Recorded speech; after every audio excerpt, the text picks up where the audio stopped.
Contribution click කරන්න.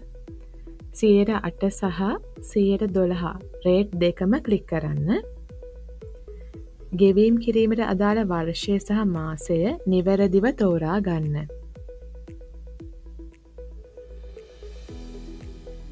මෙම interface එකේ දර්ශනය වන ඔබ ආයතනයේ ගිණුම් අංකය නිවැරදිදයි පරීක්ෂා කරන්න.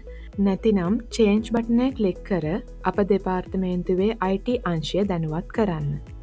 නිවැරදි නම් අදාළ මාසයට අදාළව දායක මුදල් ගෙවිය යුතු සාමාජිකයන්ගේ නම ඉදිරියේ ඇති කොටුව මත ක්ලික් කරන්න. ඉන් පසුව ජෙනරේට් කන්ට්‍රිබියුෂන් ටේබල් ක්ලික් කරන්න. මෙහිදී මෙම සාමාජිකයාට අදාළ මාසික වැටුප නිවැරදිව ඇතුළත් කරන්න.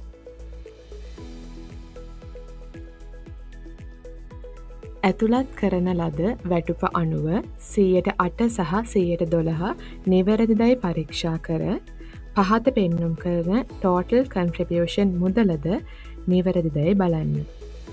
නිවැරදි නම් ජෙනරේට් බෑන්ක් ස්ලිප් ක්ලික් කරන්න.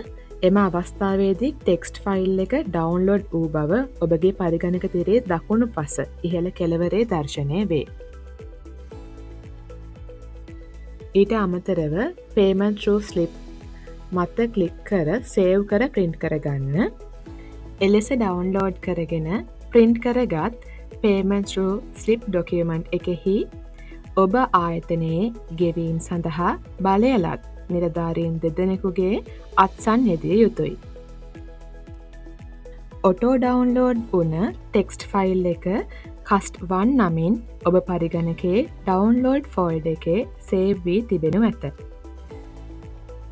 එම ටෙක්ස්ට් ෆයිල් එක හා ඊට අදාළ අත්සන් යෙදූ පේමන්ට් through ස්ලිප් එකෙහි ස්කෑන් පිටපත එදිනම ඔබගේ බැංකු ශාඛාවට ඊමේල් ඔස්සේ යොමු කළ යුතුයි. අත්සන් යෙදූ පේමන්ට් through ස්ලිප් ඩොකියුමන්ට් එක එදින හෝ ඊට ආසන්නතම දිනයක බැංකුව වෙත තැපැල මගින් හෝ රැගෙන ගොස් භාරදීම සිදු කළ යුතුයි. නැවත බෑන්ක් ස්ලිප් මත ක්ලික් කර සේව් කරගෙන ප්‍රින්ට් කරගන්න.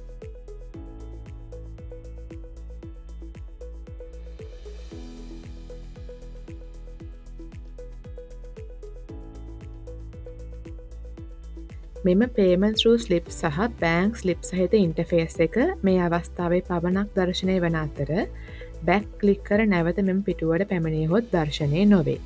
ඉන් පසුව download complete and exit click කරන්න.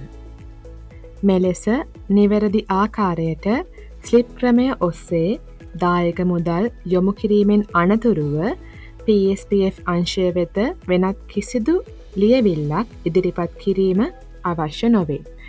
මෙම ස්ලිප් ගනුදෙනුවට අදාළ තොරතුරු ඔබ ආයතනයේ PSPF පද්ධතියේ ඩෑෂ්බෝඩ් එක ඔස්සේ නිරීක්ෂණය කළ හැක.